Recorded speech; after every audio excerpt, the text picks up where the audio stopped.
acudido a esta cita en la que vamos a aprender algo más acerca de la ira. Yo espero que en esta tarde, en el que se van a hablar de muchas cosas, de muchas técnicas, muchas herramientas, les doy la idea de que cojan por lo menos una. Yo sé, he sido profesora algunos años y sé que cuando se da mucha información, al final uno termina que no se queda con nada, ¿verdad? Entonces, a mí me gustaría que te quedaras con algo en esta tarde, que hubiera algo que te lo lleves a tu casa, a tu vida y que lo puedas utilizar en este tema que vamos a ver hoy. Bueno, la mayoría de nosotros, por no decir todos, sabemos qué es la ira, ¿verdad? No es algo ajeno a nosotros. ¿Quién no ha sentido ganas de darle un puñetazo a alguien cuando no salen las cosas como él ha pensado, verdad? Yo preparando esta charla de esta tarde, recordé que de pequeña, yo era pequeña, y una prima mía se quedó en casa. Y estábamos haciendo una cama pequeña, y cada una tenía una forma de poner la almohada. Yo lo ponía de una manera, y a ella le habían enseñado de otra. Pues como yo vi que ella no lo hacía como yo lo quería hacer, le di una gran torta, le planté una torta a mi prima en la cara. ¿Verdad? Cuando nosotros crecemos ya no le damos tortas a las personas, pero ¿verdad que nos queda como esa gana de, si pudiera darle la torta, ¿no? Eso aprendemos, gracias a Dios vamos aprendiendo que eso no se hace, que eso no está bien y que eso hay que irlo controlando. Ya no di más tortas, creo que fue la última torta que di en mi niñez. Ahí lo vemos, ¿verdad? Desde pequeñitos ya son los niños pequeños y ya los vemos con esa cosa que muchas veces vemos a dos niños ensalzados en una pelea que si no viene un adulto y los separa, ¿verdad? Descargan toda su ira el uno en el otro. Y estalla la guerra, ya desde muy pequeñitos. La ira se puede decir que es la emoción más dañina. Nosotros sabemos que tenemos como seres humanos muchas emociones. Tenemos la tristeza, tenemos la alegría, tenemos el gozo, pero la ira es lo que lleva al ser humano a su destrucción. Y esto desgraciadamente, ¿verdad?, que lo estamos viendo en estos días en todas las noticias. Dice Eclesiastés: no te dejes llevar por el enojo, que solo abriga el corazón del necio. Vamos a hacer una distinción entre lo que es enojo y lo que es la ira. ¿Cuál es la diferencia entre una cosa y la otra? Enojarnos es cuando algo nos enfada, cuando había una expectativa de que algo ocurriera, tanto una expectativa hacia mí de algo que yo no he logrado o una expectativa hacia otra persona. Pero no hay agresión, ¿vale? La ira es cuando ya se llega al insulto, a la agresión, a tirar cosas, a golpear objetos. Eso es la ira. Eclesiastés en el capítulo 7, versículo 9 dice: no te dejes llevar por ese enojo. No te dejes llevar, porque nosotros sabemos que la palabra de Dios dice muchas veces: no te preocupes. Eso lo repite una y otra vez. Si tú confías en Dios, no te preocupes. Pero no se nos dice: no te enojes. ¿Por qué? Porque Dios sabe que es imposible en el mundo en el que vivimos no enfadarte porque ha ocurrido algo. Es prácticamente imposible. Les pongo un ejemplo. Imaginemos que yo tengo una dolencia en la pierna, por ejemplo, que me duele mucho la pierna y voy a mi médico y me da hora para dentro de un año para el especialista, cosa que no nos es muy extraño, ¿verdad? Y esperamos a que nos llegue ese año, lo apuntamos en nuestra agenda. Y ese día, igual tenemos que trabajar, se pide permiso porque me han llamado, ¿verdad? Me han citado y me han dado cita para ese día. Y cuando llego allí, cuando sabemos que sale la enfermera, y le digo: mira, mi nombre es tal, y me dice, empieza a mirar y ve que no está tu nombre allí. Y te das cuenta que en ese transcurso algo pasó. Alguien por negligencia o un error, una equivocación, se ha equivocado. Y tú no estás después que llevas un año aguantando el dolor y aguantando esas penas. ¿Tú te enojas o no te enojas? Te cuenta que has perdido también de trabajar. ¿Vale? Hay una situación. Entonces, lo normal. Tú No enfadarte sería que te pasa, tendrías que irte a mirar, ¿verdad? Tendrías que mirártelo en un especialista. Lo normal es que te enfades. La cuestión aquí es, ¿qué hago con ese enfado? ¿Qué hago con ese enfado? Aparto a la enfermera y entro y agarro al médico de la solapa y le digo, yo de aquí no me voy hasta que usted no me atienda, que pueda acabar seguridad llevándome de allí, ¿verdad? O sea, ¿qué hago con ese enojo? Es lo que va a marcar la diferencia. Dice un proverbio chino, si eres paciente en un momento de ira, escaparás de 100 días de tristeza. ¿Cuántas veces por dejarse llevar por la ira? ¿Cuántas? Me he quedado un poco parada porque está entrando mi madre y no me esperaba que viniera. Bueno. Bien. Pues dice ese proverbio, si nosotros en ese momento de ira somos capaces de controlarlo, de canalizarlo, nos vamos a escapar de 100 días de tristeza y más. 100 es por decir algo, ¿verdad? Eso hay que controlarlo. Vamos adelante. ¿Qué es la ira? La ira es, ahí pone una emoción, es una emoción, un fuerte sentimiento, pero es muy fuerte. Es lo que nos lleva a la destrucción cuando no hay un control de esa ira. Dice Efesios en el capítulo 4, si os enojáis, no pequéis. ¿Qué quiere decir esto? Fíjense que no está diciendo no os enojéis. Veíamos en el ejemplo que les ponía de ir al médico, ¿verdad? ¿Cómo no me voy a enfadar? Si yo estoy esperando un año, o podemos imaginar cualquier situación, lo normal es que uno se enoje, uno se enfade. Pero no pequéis. ¿Qué es pecar? Pues ya ponerse a dar golpes, ponerse a insultar a alguien, ponerse a agredirlo, ¿verdad? Eso es lo que nos está diciendo, porque el enfado no lo vamos a poder evitar. Lo que podemos evitar es que vaya más allá. Es ahí donde nosotros tenemos que poner el parón. Sin embargo, nunca puede defenderse la ira cuando causa daño a nosotros mismos o a otros. Pasa una cosa, aquí quisiera hacer un paréntesis con el tema del maltrato de género. El maltrato de género se llega ahí porque al principio, cuando la relación empieza, se van consintiendo ciertas pautas de conducta que nos separan. Es decir, nosotros sabemos que nosotros vemos muchas imágenes en televisión, ¿verdad?, de un ojo morado, de una persona lesionada por un mal golpe de su pareja. Cuando esa persona está empezando a salir, ¿verdad que no le pone el ojo morado? Porque entonces la relación se habría acabado en ese momento. Pero ¿qué pasa? Que eso va paulatinamente, va consintiendo un día un empujón, otro día un apretón de mano, y eso va. Cualquier rasgo de ira de esa manera, hay que pararlo. La relación tiene que parar en ese momento, porque eso sí o sí siempre va a ir subiendo. Y es el problema después ya, cuando ya la persona, la mujer en este caso, pero también puede ocurrirle a un hombre, cuando ya dice yo no quiero más esta relación, ya eso no hay forma de pararlo. O sea, le ha consentido demasiado tiempo. Hombre o mujer, yo a veces digo al hombre porque es lo que estamos acostumbrados, pero igualmente puede darse en la mujer. Exactamente. Vamos a hacer un pequeño test. Aquí les voy a hacer algunas preguntas y vamos a ver cómo estamos en el control de la ira. La primera pregunta dice, ¿te cuesta olvidar las injusticias que te hacen? Y vamos a ir, creo que tengo 7. Si suman más las preguntas sí que las no, es que hay que ir teniendo cuidado con la ira. ¿Te cuesta olvidar las injusticias que te hacen? Vamos a ir contándolo con los dedos de la mano. Segunda pregunta. Cuando no estás de acuerdo con algo, ¿acabas discutiendo? ¿O se piensa como tú ves las cosas o ya hay discusión? Sí, hay alguien que me dice sí. Bueno, pues ya van 1 o 2. Tercera pregunta.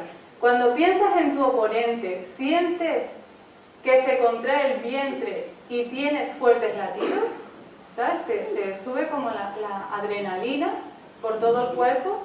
¿O eso está controlado? Te enfadas cuando no puedes controlar tus emociones, y ahí ya no es enfadado con otros, sino con uno mismo. Se enfada uno mismo porque no me puedo controlar. Te enoja cuando otros no son puntuales. A mí me enfada esto. Por eso lo puse, parece una tontería para mí. Me enfada cuando las personas no son puntuales. Tengo que mirármelo eso. Cuando te enfadas, tiendes a no recordar lo que has dicho. Hay personas que, bueno, dicen y dicen y dicen y después, no, pero que tú me dijiste, no, yo no.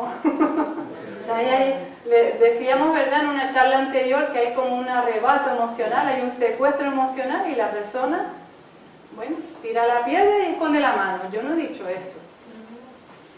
Y la última, enfadado, has golpeado un objeto o a alguien o lo has insultado, porque esto ya es ira. Cuando llegamos a insultar, a golpear, a dar patadas a los muebles o a las cosas, ya estamos hablando de ira en serio. La ira tiene 3 niveles, 3 componentes: el físico, el cognitivo o el mental y el conductual, que es lo que uno hace. En el fisiológico, las respuestas más importantes las conocemos, ¿verdad? El corazón empieza a ir más rápido, hay un aumento de la presión sanguínea, a algunos se le pone como una vena aquí en el cuello, ¿verdad? Parece que la persona va a estallar. Endurecimiento muscular, no hay relajación, sino hay una tensión fuerte. El ritmo respiratorio también, la respiración se acelera. Sudor, enrojecimiento del rostro. Y en algunos casos, en vez de enrojecerse, lo que hacen es que se quedan pálidos. En cualquier caso, el cuerpo está reaccionando. Hay un impacto negativo. Cuando esa ira es frecuente, puede dañar tu salud. Cuando nosotros constantemente estamos segregando en el cuerpo esa adrenalina, ese cortisol, que solamente debería segregarse de vez en cuando en caso de que haya necesidad. Por ejemplo, vamos por el campo y vemos que hay un perro que viene con una actitud agresiva hacia nosotros, entonces en ese momento es bueno que haya un chorro de cortisol en nuestra sangre para tener energía para correr. Pero cuando no se produce esa situación en la que yo pueda soltar esa energía por medio del ejercicio físico, sino que es algo que se está produciendo en mi mente y que yo tengo que permanecer sentado, imagínense ese cortisol en el cuerpo dañando arterias, dañando el hígado, dañando el estómago. Ahí vienen problemas estomacales, problemas de tensiones musculares, etcétera, etcétera. Ahí viene, por ejemplo, diabetes, personas que cuando no controlan bien, no gestionan bien el tema de la ira y llegan incluso a tener un problema de diabetes porque ese azúcar no se está controlando bien. Problemas de colesterol, problemas con el sueño, por supuesto. Y podríamos seguir. ¿Cómo funciona? Pues bien, lo estamos viendo. Como cualquier emoción, va a producir cambios en el cuerpo, estamos diciendo, ¿verdad? Hay una gran agitación interna. Y la ira puede ser una reacción, tanto que te la cause otra persona, tú puede ser tu pareja, tu jefe, un hijo, un vecino, o incluso ira contra ti mismo por haberte olvidado algo, o por haber, por ejemplo, cometido un error en el pasado, ¿no? No hiciste lo que debías, no cogiste la carrera que debías o te equivocaste, en vez de venirte a España tenías que haber estado en otro sitio. Ese tipo de pensamientos mal gestionados le producen a la persona esa ira y la van enfermando si no hay un control. Bueno, hay otras circunstancias, ¿no? Por ejemplo, el tráfico, una pérdida de algo, que se nos pierda alguna cosa, o momentos traumáticos del pasado. Bueno, aquí ya no alcanzo a verlo, lo que pasa es que lo recuerdo, ¿no? Lo primero es un cambio físico. Bueno, quizás aquí sí lo veo mejor. Hay una respuesta fisiológica. Yo tengo un estímulo y hay una respuesta primero física, después cognitiva y después motora. Es decir, lo que primero siento es en el cuerpo. Y eso que yo siento en el cuerpo se transmite al pensamiento. Y a partir de ahí yo actúo. ¿Qué hago con ese miedo, por ejemplo, o con esa ira? salgo corriendo, doy un puñetazo, ¿cómo lo enfrento? Pero va en ese orden, primero físico, después mental y después actúo. Vamos a ver más cosas. El cognitivo, cuando estamos enfadados, nuestro pensamiento se vuelve totalmente irracional. Y estamos enfocados en lo que nos hace sentirnos enfadados. Es decir, la persona se enfada de una forma irascible, ya llega a la ira, y hay otra persona, por ejemplo, eso lo vemos mucho en chicos, a veces lo vemos en los programas, ¿verdad? Chicos que arremeten contra sus padres, a lo mejor los padres le han dado lo mejor, le han intentado ayudar, pero la propia incapacidad de la persona para encontrar un buen empleo o la persona no tiene una buena autoestima y arremete contra esos padres. Son pensamientos totalmente irracionales porque probablemente alguien que ve la escena de fuera dice, no, este padre lo ha cuidado, le ha dado lo mejor que ha podido, le ha ayudado siempre, es el hijo que no se acepta y arremete. Entonces la cuestión es que son pensamientos irracionales, no son pensamientos que sean reales, que no tienen que ver con la realidad. Entonces, este es el orden. Primero lo pienso, después lo siento y después lo actúo. Hay personas que dicen, no, es que tal situación me hace sentir así. No, primero, desde que tú ves la imagen, el estímulo, hasta que tienes una sensación, en medio de eso hay un pensamiento. Les pongo un ejemplo. Imaginemos que dos amigos están viendo una imagen de Canarias y se ve el Roquenuglo, ¿no? Y uno piensa, qué bonito, qué imágenes tan bellas, ¿no? Y el otro dice, quítame eso, quítame eso, quítame eso. Pongamos que la experiencia de uno fue ir a Roquenuglo, pasó un día estupendo, se comió un bocadillo, estaba con los amigos y lo pasó genial. Y pongamos que el otro subió, tropezó, se cayó, se rompió una pierna, vino un helicóptero y todavía no se ha recuperado. La misma imagen no produce la misma emoción. ¿Por qué? Porque hay un pensamiento para uno. El pensamiento es, qué bien me lo pasé cuando fui a Roquenuglo, y el otro pensamiento es, ojalá no hubiera ido nunca al Roquenuglo. ¿Vale? Es el pensamiento el que a mí me dice la emoción que voy a tener después. Primero lo pienso, primero hay un pensamiento. Entonces, captemos esta idea en este momento, porque va a ser el pensamiento, el control del pensamiento, que ahí yo sí puedo actuar. En lo que yo pienso, yo soy libre de elegir en qué pienso. Luego el sentimiento ya no soy libre. Es decir, cuando yo elijo que algo me gusta, después eso me produce una emoción.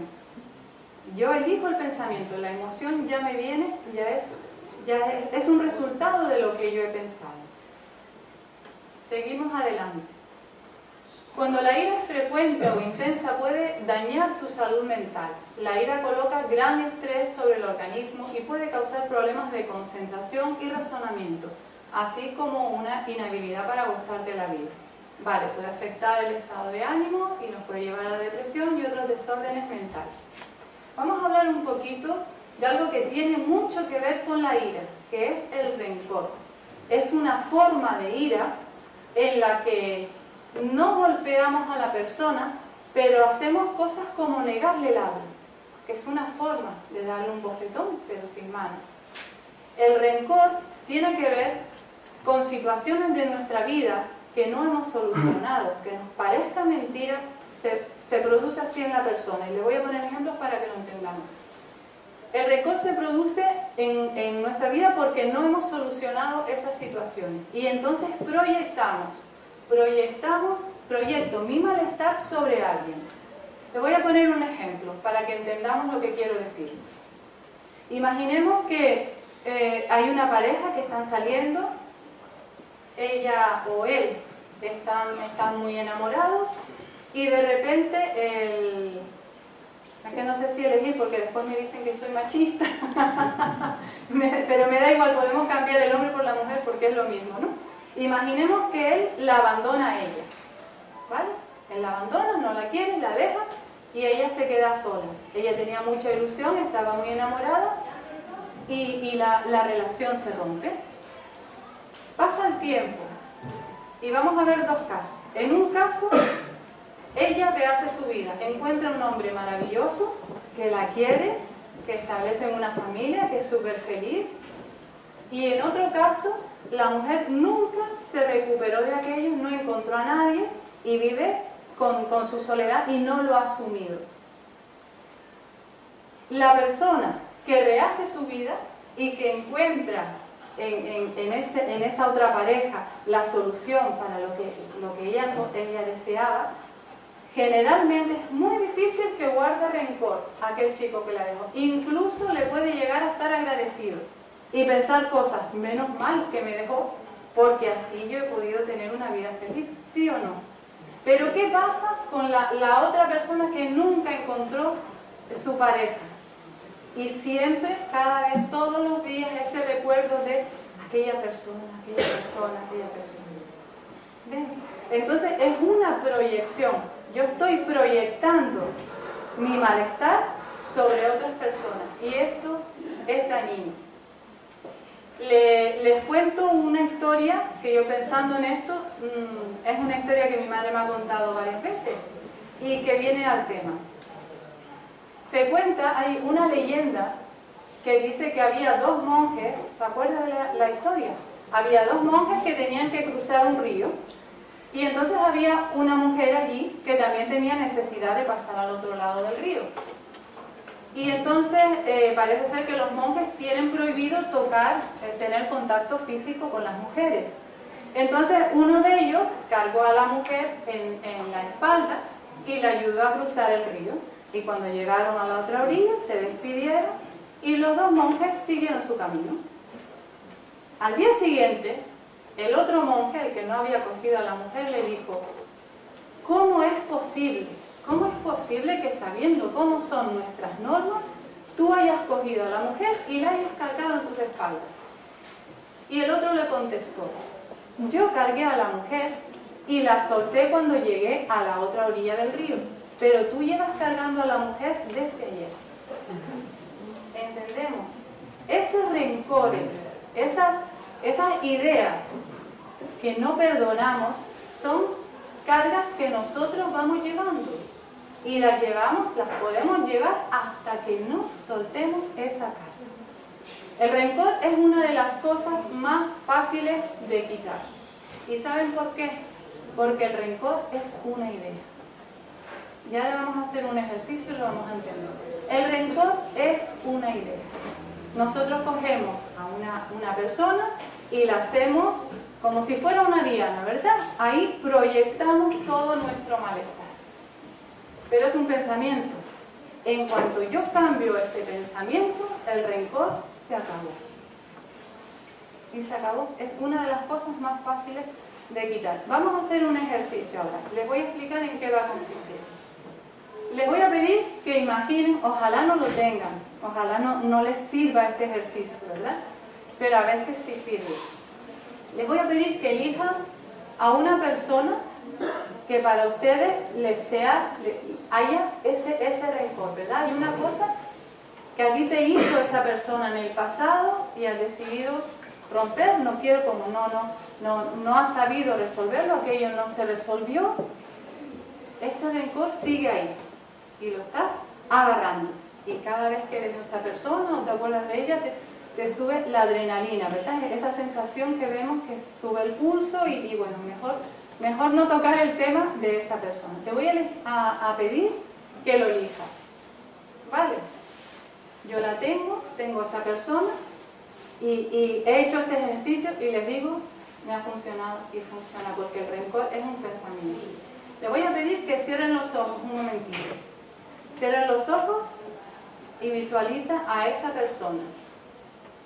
Pero quiero que la visualices de una forma muy especial. Quiero que la veas. Esa persona no está alegre, está triste. Esa persona tiene sus propios problemas. Imagina a esa persona intentando luchar contra sus problemas que probablemente tú conoces. Y si no los conoces, tienes que saber que si a ti te ha tratado mal en algún momento, ha sido porque no se encontraba bien. Si esa persona se hubiese encontrado bien, a ti te hubiese dado amor, a ti te hubiese dado comprensión. ¿Vale? Imagina que esa persona está triste, esa persona no se encuentra bien. Imagina lo siguiente. Quiero que te imagines que te acercas a la persona y le das un abrazo, porque estás comprendiendo su dolor.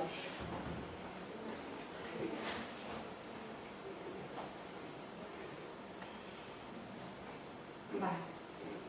Abrimos los ojos. Este es un ejercicio, aquí estamos, hay muchas personas, ¿verdad? No pido que lo hayamos conseguido ya desde este momento, pero es un ejercicio que lo podemos hacer en casa y que es muy útil. La sensación, cuando el ejercicio se hace bien hecho, la sensación cuando vuelves a encontrarte con esa persona es como si la vieras por primera vez.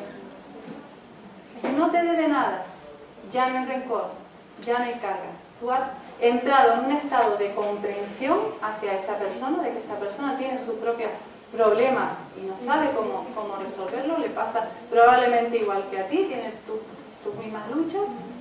Y es un ejercicio muy práctico cuando lo hacemos con calma, tranquilos, relajados. Vamos a seguir adelante.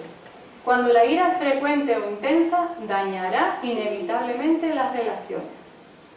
Hay dos extremos y vamos a remontarnos al ejercicio, a la escena que yo le contaba al principio, ¿verdad? Que vamos al hospital y entonces nos encontramos que alguien, porque se despistó o porque no sabemos por qué, resulta que por su causa yo llevo un año esperando. Entonces, eso tenemos que gestionarlo de manera que ni nos vayamos a un extremo, es decir, un extremo sería, yo llego, me dice la enfermera que allí no hay solución y yo me voy con aquel enfado. ¿Qué es lo que pasa? Que ese enfado me lo llevo a mi casa y a ver cómo lo gestiono, ¿verdad? Otro extremo sería el que yo le decía, entro, agarro al médico de la solapa y le digo que me tiene que atender, pero a las malas. Y el camino del centro es el ideal. Yo puedo negociar, hablarle, explicarle a la enfermera con calma, mire, me pasa esto, llevo un año, tengo mucho dolor, no ha sido culpa mía. Yo a lo mejor prefiero esperar a que pasen todos los pacientes y después al final me atiende usted. ¿Vale? Es una forma de llegar a resolver la situación, porque tanto un extremo como el otro son dañinos. ¿Qué pasa en el lugar de trabajo? En el lugar de trabajo sucede una cosa muy curiosa. Hoy en día se prefieren personas en los trabajos que tengan una cierta inteligencia emocional, que sepan relacionarse bien con las personas, por encima de que sean un buen profesional. ¿Por qué? Porque por muy profesional que sea la persona, si siempre está con conflictos, al final la empresa se viene abajo. Porque si las personas no son capaces de apoyarse y de dialogar y encontrar soluciones juntos, eso no funciona. Entonces, las empresas lo saben y han llegado al punto de hacer test psicológicos. Por un lado, se le pregunta, claro, la persona tiene que tener un cierto nivel en su especialización en la que va a realizar, pero se prefiere que esa persona sea capaz de gestionar su ira, sus momentos de enojo, que lo sepa gestionar de una forma razonable. Entramos aquí con algo que a mí me gusta mucho, que es el tema de la neurociencia.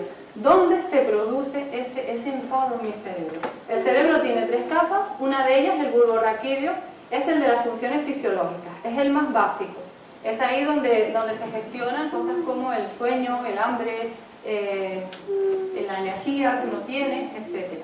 Después está el sistema límbico, que es el que corresponde, los que estuvieron en la charla de los estados de ánimo. Recuerdan que había una cosa que se llamaba amígdala, que era del tamaño de una almendra, ¿verdad? Que estaba más o menos dentro del cerebro, y es la que controla las emociones. Y decíamos que como no hay algo que controle las emociones, la persona llega a ser irracional. Y la buena noticia es que tenemos el isocórtex, que es la última capa que está en el cerebro, que es la que controla las funciones intelectuales y es la que va a hacer que se controle la emoción. Y dentro de la última capa está la corteza prefrontal. Ahí es donde nosotros tomamos las decisiones. En esa capa, en esa zona, es donde cuando la sangre fluye bien de forma ideal a esa zona, nosotros somos capaces de tomar buenas decisiones. Por eso, antes de tomar una decisión, es bueno que nosotros hayamos hecho ejercicio, hayamos hecho respiraciones, para que esa sangre esté, esa zona del cerebro esté bien irrigada.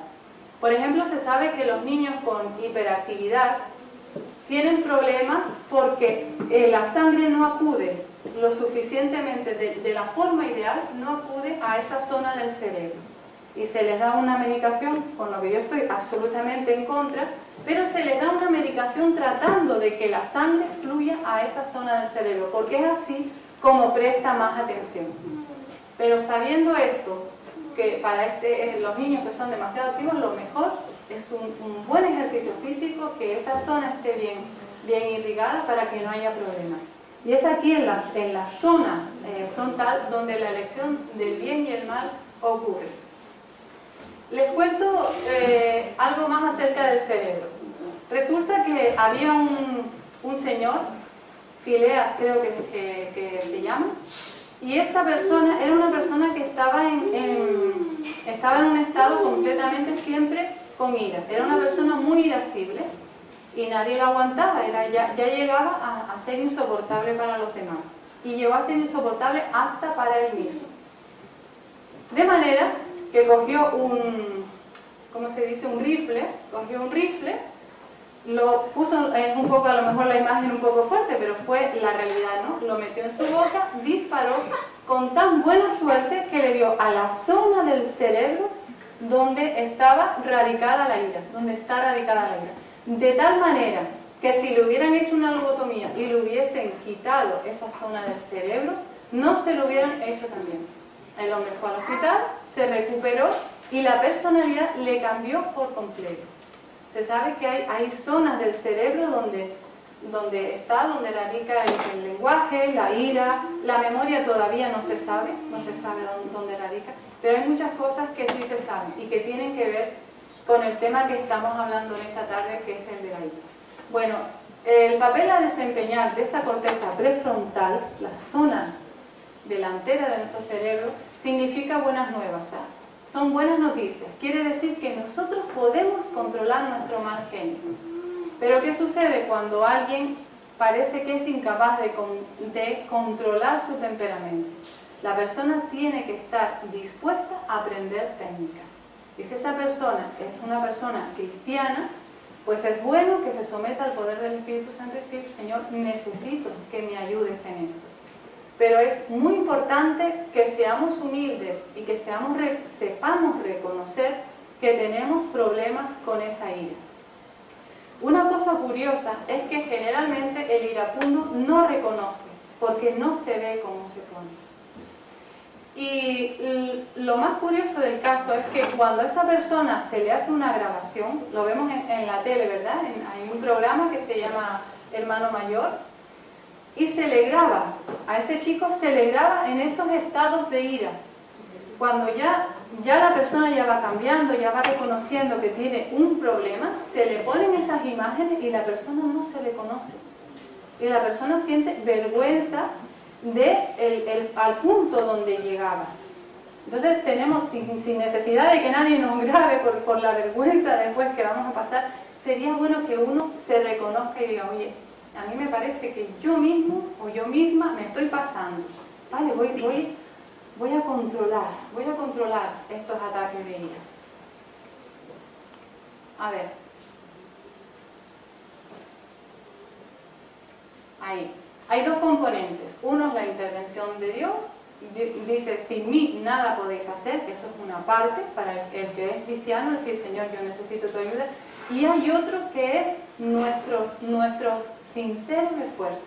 Hay una parte en la que nosotros tenemos que reconocer que yo tengo que aprender técnicas para controlar ese mal genio, esa ira. Bueno, aquí no lo voy a leer todo, la escritora Elena de White dice: Os ruego que os pongáis bajo la dirección de Dios y cuando estéis tentados a hablar con provocación, no digáis una sola palabra. Qué bueno es simplemente hacer caso de este consejo. Cuando tú te notes que estás llegando al rojo, por ejemplo, a los niños en los colegios, yo trabajaba en Ginama y había muchos niños con problemas de ira, pero muchísimo.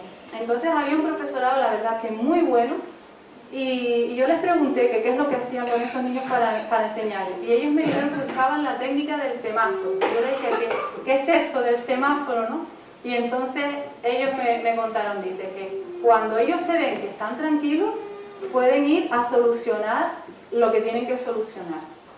Cuando se ven que están en ámbar, tienen que hacer sus técnicas de relajación, tranquilizarse y después van. Pero cuando se ven que están en rojo, mejor no decir una sola palabra. ¿Vale? Y así la propia persona se reconoce: yo que estoy en verde, estoy en ámbar o he llegado al rojo, porque si he llegado al rojo probablemente no es el mejor momento para solucionar lo que tenemos que solucionar. Hay una idea antigua que decía que debemos dejar que salga la ira, porque si no podemos sufrir de hipertensión, ¿no? Se pensaba que si uno aguantaba, entonces se enfermaba de hipertensión, entonces tenía que explotar. Pero el concepto actual dice que cuando dejamos escapar la ira, entonces corremos el riesgo de hipertensión. Entonces, ¿qué pasa? ¿Cuál es el ideal? ¿El concepto antiguo o el concepto actual? Ni el uno ni el otro. O sea, lo que hay que dejar, ni guardarnos la ira ni estallar, sino soltar la ira de una manera adecuada. Ahora veremos cómo. Canalizando. Las situaciones, la gráfica es la siguiente. Primero situación, segundo pensamiento y después las emociones. La mayoría de las técnicas de manejo de la ira enfoca la atención en cuanto, aquí pone las situaciones, pero yo diría en cuanto a los pensamientos, porque son mis pensamientos. Acabamos de hacer el ejercicio del rencor, ¿verdad? Yo le tengo rencor a una persona en base a un pensamiento. Si yo soy capaz de cambiar el pensamiento que tengo acerca de esa persona, se acabó la emoción, que es la ira, es el rencor. Dijimos que era una forma de ira. Si yo soy capaz de cambiar ese pensamiento, se acabó. Se acabó el rencor a esa persona. La ira puede revelarse de muchas maneras. Hemos dicho, podemos dar un portazo, podemos decir cosas hirientes, podemos patear, aquí dice objetos, incluso mascotas, con los puños hacer el gesto, ¿no? Pero vamos a ir cogiendo las señales de esa ira. La respiración rápida, el estómago tenso, levantamos la voz, los puños cerrados. Estoy leyendo un poquito por encima, pero ya son conocidas. ¿Cuáles son las personas, lugares o situaciones que disparan tus sentimientos de irritabilidad? Yo tengo que conocer, yo tengo que hacer un ejercicio de decir, ¿qué es lo que me pone tan mal? ¿Me pone tan mal el tráfico? ¿Me pone tan mal cuando tengo hambre? Tengo que tener cuidado porque cuando siento hambre entonces estallo. Cuando he pasado una noche sin dormir, yo tengo que reconocerme. A veces somos más expertos en reconocer a los demás y en conocer a los demás que en conocerme a mí mismo. ¿Qué es lo que a mí me está produciendo esa ira? Para después poder prevenirlo. ¿Cuáles son los pensamientos? Esos pensamientos nocivos de mis oportunidades están desperdiciadas, ¿vale? La forma como mi amigo me ha lastimado. Hay pensamientos que hay que irlos cambiando. Esos pensamientos, ¿cómo se cambian? Por ejemplo, la primera, mis oportunidades desperdiciadas en el pasado. Es un pensamiento totalmente que me puede llevar a la ira. Yo tengo que cambiarlo y decir, yo siempre tendré nuevas oportunidades. ¿Por qué voy a decir que mis oportunidades ya se acabaron? Esos pensamientos, cuando estamos hemos localizado qué es lo que a mí me produce ira, esos pensamientos hay que cambiarlos. Generalizar. Aquí dice, generalmente las siguientes son formas peligrosas de pensar que pueden conducir a la manifestación de la ira. Generalizar. ¿Qué significa generalizar? Generalizar significa Cuando, por ejemplo, nosotros nos enfadamos con que alguien nos ha hecho algo y le decimos, es que tú nunca haces nada por mí, es que siempre eres el mismo. A lo mejor la persona sí ha hecho cosas por ti, pero en ese momento de ira generalizamos, es decir, es que nada, nunca haces nada por mí. La persona irascible llega a no reconocer, no estar agradecida, como veremos después. Luego las obsesiones. Las obsesiones, cuando nosotros no controlamos la ira, nos obsesionamos con cosas. Y cada vez que vemos a la persona, pues hablamos de lo mismo. Hay otro tema. Como no soy capaz de resolverlo, siempre hablando de lo mismo. Y luego leer la mente de alguien. ¿Qué significa leer la mente de alguien? Que alguien va a contarme qué es lo que le pasa, por qué ha hecho lo que ha hecho, y yo le termino la frase. O sea, sin explicarse, yo ya sé lo que la persona me va a decir, entonces no le dejo explicar. Y cuando no dejamos que alguien se explique, la comunicación no fluye, como hemos visto en otras ocasiones. Las siguientes son formas peligrosas de pensar que pueden conducir a la manifestación de la ira, ¿vale? Acumular basura, como decíamos, llevar un saco siempre. Hay temperamentos que son más dados a guardar, a guardar. Esos rencores, ¿no? Esas ideas. Hay otros que explotan, que te lo dicen a la cara y ya se acabó. En 5 minutos se acabó el problema. Pero hay personas que son capaces de llevar el problema años y años y años, a lo mejor porque no han sido capaces de verbalizarlo o de solucionarlo. Otra cosa es culpar a los demás también, cuando nosotros no hemos resuelto nuestras propias frustraciones. Bueno, las señales. Es muy importante identificar las señales, qué es lo que a mí me produce la ira. Ese es el primer paso. Técnicas para manejar la ira. Ahí tenemos. El evitar los detonantes es ideal, pero muchos detonantes no se pueden evitar. Por ejemplo, no puedo evitar encontrarme con el jefe. Puedo evitar, por ejemplo, el tránsito si voy a otra hora. Hay personas que se levantan mucho más pronto para evitar, ¿vale? Pero hay cosas que no las podemos evitar. Bien. Lo más importante, una de las cosas que yo les recomiendo que hagan es que cojan la idea de la respiración profunda. Este gesto, cuando yo ya voy viendo que mi corazón se acelera, que la tensión me sube, que me estoy enfadando y que puedo llegar a la ira, lo primero es coger aire. ¿Vale? Cogemos aire y es una forma de parar. Y contar. Podemos coger la estrategia de, por ejemplo, contar hasta 10. O sea, yo voy ya a decirle a la otra persona lo que yo creo que tengo que decirle, pero detecto las señales de la ira, las que me estoy enfadando, y entonces hago, por ejemplo, 10 respiraciones profundas. Quiero que capten la siguiente idea. Cuando yo estoy tranquilo y estoy relajado, la ira es imposible. ¿Sí? Si nosotros estamos tranquilos, si no hay tensión en nosotros, la ira se hace imposible. Podré hablar de la situación que me está preocupando, pero ya no con ira, porque es incompatible la una con la otra. Cuando nosotros estamos tensos, es muy fácil que eso desentone, termine en un acto de ira, pero cuando nosotros estamos tranquilos, es imposible. Este hecho es respiro, y si hago 10 respiraciones, ya les digo, es prácticamente imposible que la ira prospere. Caminar.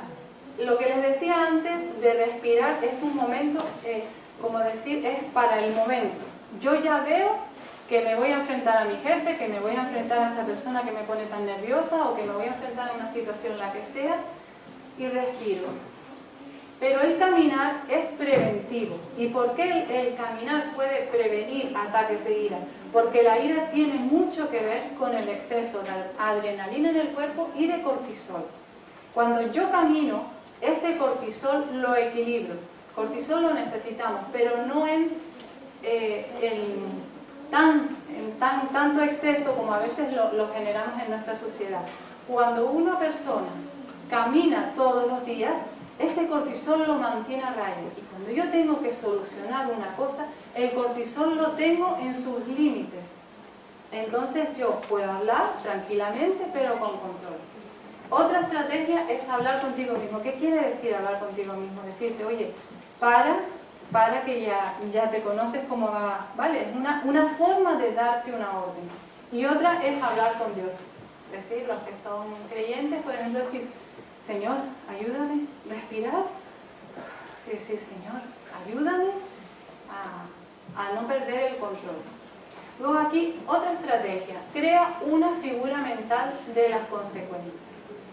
Yo lo que les animaría es que imagináramos, antes de encontrarnos, imaginamos que yo ya sé cómo va a acabar una relación. Imaginemos una empresa donde se reúnen con el jefe y los demás empleados. Y ya sabemos cómo acaba aquello porque hay diferencias de opiniones.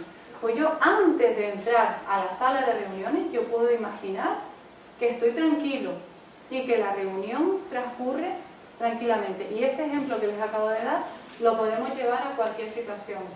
La familia, los padres con los hijos, etcétera, etcétera. O sea, previamente, como yo ya sé cómo va a acabar la situación de mal, entonces hago un ejercicio de crear una imagen de lo bien que yo quiero que salga la reunión. ¿Vale? Y la segunda opción es la misma. También hay otra forma de decir alto, o hay gente que dice basta. Hay personas que son muy nerviosas, que tienen esta técnica. Cuando se ven que se están poniendo muy nerviosas, ellos mismos se dicen basta. Como si en vez de decírtelo a otra persona, ¿verdad? Se lo dice uno mismo, basta, basta. Eliminar intencionalmente la idea de tu mente. Imaginemos que algo pasó, esto pasa muchas veces. Algo pasó por la mañana, tú estabas en el supermercado y una persona se te adelantó y entonces ahí hubo una discusión. Y a veces no somos capaces de olvidarnos de esa escena, pero eso a lo mejor ocurrió por la mañana. Pero esa escena la vamos recordando y la contamos, se la contamos a nuestra pareja, se la contamos a todo el mundo y la vamos reviviendo, pero esa escena ya acabó hace mucho rato. Entonces ahí dice, eliminar intencionalmente la idea de tu mente. Hay cosas que no te sirven para nada, que no son útiles y que las puedes eliminar. O distraer la mente pensando otra cosa. Vale. Dice el apóstol Pablo, no se ponga el sol mientras estáis enojados. En la siguiente diapositiva veremos que no quiere decir literalmente que puedes estar enfadado todo el día hasta que se haga de noche, sino está diciendo que no dejes pasar demasiado tiempo. Si tú estás enojado, tranquilízate y vete a hablar con la otra persona de una manera tranquila, como hemos visto en otras charlas acerca de cómo se hace la comunicación correcta, ¿no? Escuchando, que cada uno tenga sus turnos para hablar. Yo le estoy dando sin querer para... ¿Bien? Entonces, no se ponga el sol mientras estáis enojados. El Señor está dando por sentado que nos vamos a enfadar en determinados momentos de nuestra vida. Pero nos está dando la regla de no dejes pasar demasiado tiempo. Soluciónalo. Cuanto antes lo soluciones, menos peso, menos carga vas a llevar a tus espaldas. Aquí lo explican, ¿eh? No significa exactamente, sino tranquilizarse después de una explosión de ira. Y a veces dice, tal vez necesites varias horas para tranquilizarte. Pero vamos a ver ahora, vamos a hacer un ejercicio que vamos a ver cómo no es necesario que pasen horas. Y esto es importantísimo, cuando vamos a arreglar algo con alguien, encontrar el mejor momento, eso es ideal. Si vemos que la otra persona llega cansada y está enfadada, yo también estoy enfadado, ese no es el momento para arreglar nada, hay que coger el mejor momento. Bueno, enfoca tu atención en lo positivo. Fíjense que cuando nosotros tenemos rencor con alguien, hemos hecho una lista, ¿verdad?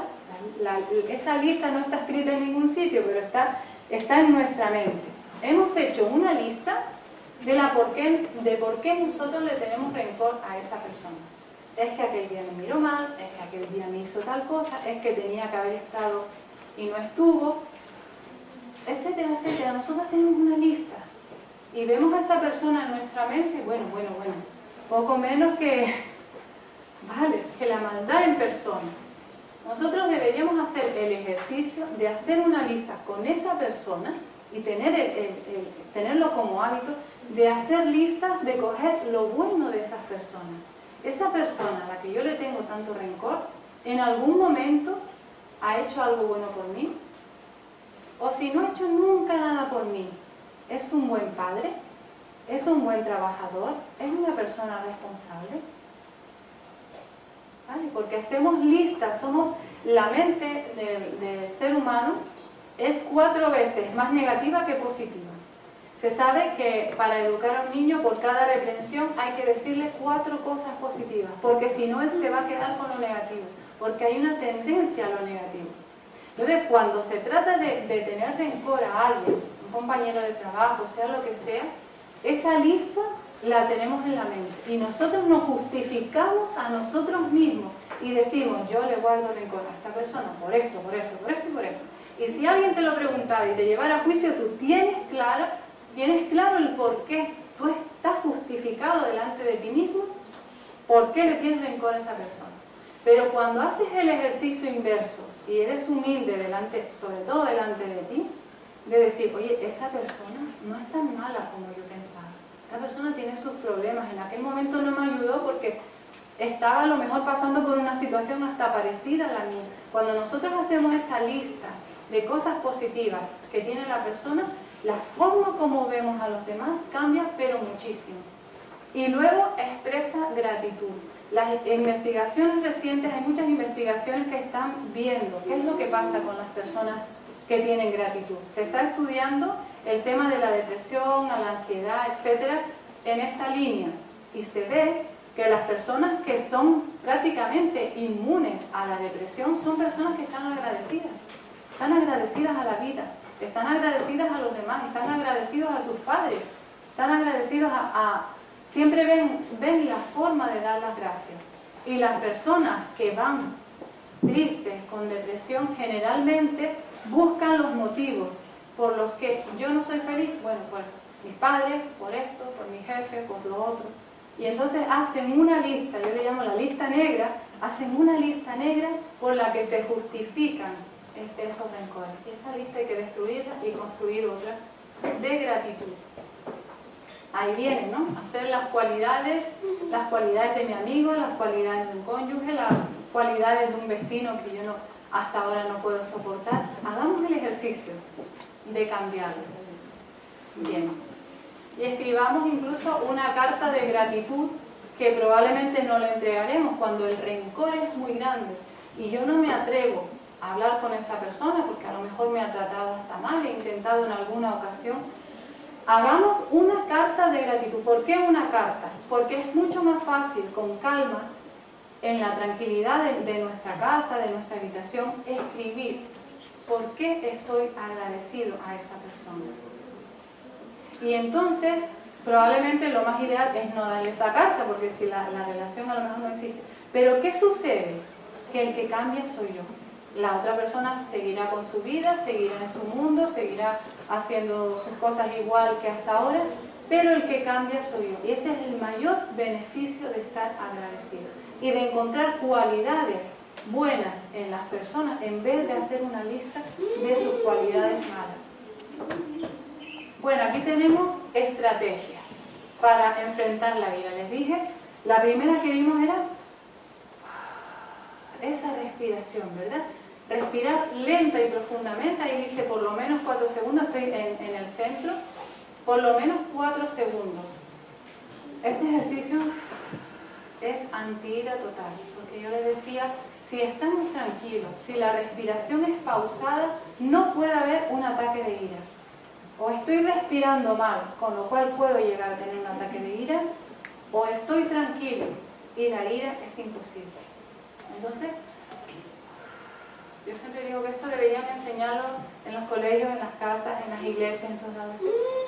Este ejercicio porque para muchos problemas. Como el proverbio chino decía al principio, ¿verdad? Nos evita más de 100 días de tristeza. Una buena respiración. Lo primero que vamos a ir debajo de las estrategias, la detección temprana. Yo tengo que descubrir qué es lo que a mí me pone nervioso o nerviosa ¿Y qué es lo que le pasa a mi cuerpo? Y reconocer qué es lo que me pasa.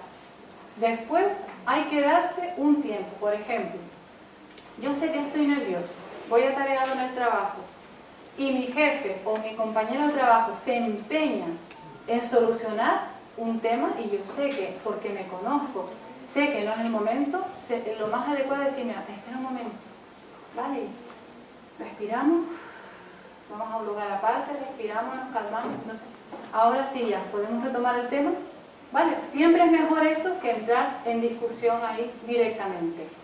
Enfocar la atención en lo positivo. Recuerden lo que les decía antes, nosotros somos 4 veces más negativos que positivos. Hay que luchar, no es igual.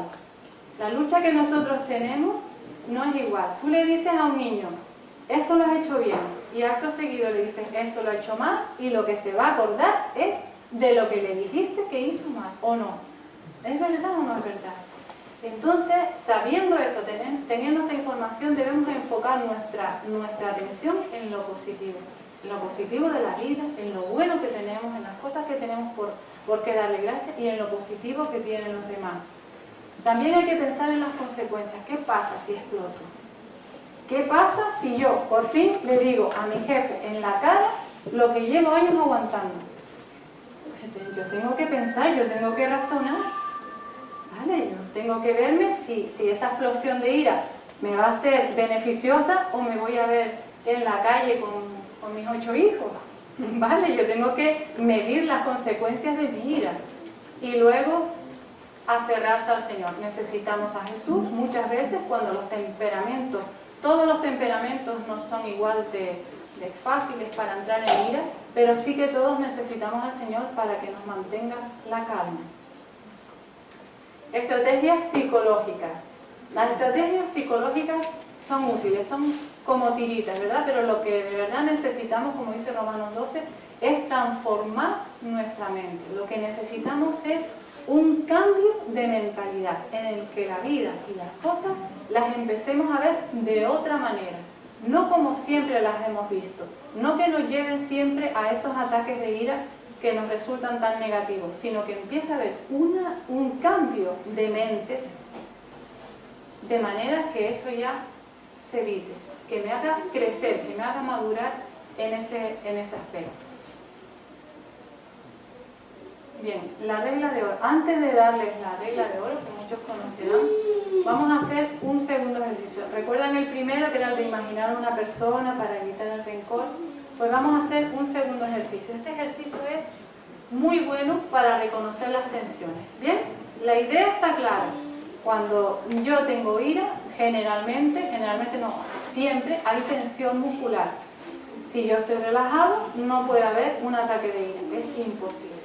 Entonces lo que yo les voy a proponer es hacer una relajación muscular progresiva. Puede hacerse con los ojos abiertos. Lo primero que vamos a hacer es, vamos a coger, para que ustedes en este momento sean capaces de captar en qué zona del cuerpo están teniendo una tensión y soltarla. Vamos a hacer el siguiente ejercicio. Vamos a cerrar los puños fuerte, fuerte. Lo ideal es una respiración tranquila, pero no es necesario. Cierra los puños fuerte. Ahí. Aguanta, aprieta, aprieta, aprieta. Y ahora lentamente suelta, pero lentamente. Y siente cómo se va yendo la tensión. ¿Vale? Ahora vamos con los pies. Los pies, vamos a doblar los pies hacia arriba. Los pies hacia arriba y siente, ahí sentado, no se me pongan de pie. Siente la tensión, los 2 pies, se pueden hacer los 2 pies a la vez. Siente la tensión, aprieta los gemelos, aprieta los muslos y también los glúteos. Nada más, pero suelta las manos. ¿Entendemos el ejercicio? Pies tensos, bien tensos, los gemelos, los muslos, los glúteos, pero siente el estómago y las manos sueltas. Solo tensa los pies. Tensa, tensa más. Sin dolor, sin que haya dolor, solo tensión. Y ahora lentamente suelta. Vale. Vamos a hacer ese ejercicio con el estómago. Vamos a apretar el estómago hacia adentro. Apriétalo. Pero trata de los pies tienen que estar sueltos y la parte de arriba del cuerpo también. Solo aprieta el estómago. Aprieta, aguanta. Y ahora lentamente suelta. ¿Cómo vamos? ¿Hemos soltado algo? ¿Sí? Vale, y ahora el último ejercicio, vamos a coger otra vez los puños, los cerramos, fuerte ahí apretando, y levantamos también los hombros hacia arriba, hacia el cuello, sintiendo la tensión, sin dolor, pero tensión, tensionando. Y ahora lentamente, soltando. Voy a decir una cosa. En este momento, cada uno de nosotros sería incapaz, imposible, de tener un ataque de ira. Esto es lo que quiero que se lleven en esta noche, ¿vale? La respiración, el soltar el cuerpo. Cuando yo noto que estoy muy tenso, generalmente la tensión se acumula, ¿verdad?, atrás. Lo conocemos la sensación en esta zona del cuello, conocemos la sensación en el estómago, conocemos a veces la tensión también en los brazos, y la tensión se va acumulando cuando nosotros no resolvemos nuestro conflicto. Pero cuando soltamos lo físico, también lo mental se tranquiliza. Entonces, en esta tarde quiero que se queden con esas dos ideas: respirar y soltar. Y le dejo con la regla de oro como antídoto para la ira. Así, todo lo que queráis que los hombres os hagan, hacedlo también vosotros por ellos. Esta es la ley y los profetas. Esta es la ley de Dios. Lo que Dios quiere es que eso que a mí me gustaría que me hicieran, lo haga yo. A mí me gustaría que si yo me equivoco en un momento de mi vida, los demás tuvieran la capacidad de perdonarme. A mí me encantaría. Pues eso es lo que yo también tengo que hacer a los demás para podernos llevar bien en esta vida. Que Dios les bendiga y espero que les haya sido de provecho la charla de esta tarde.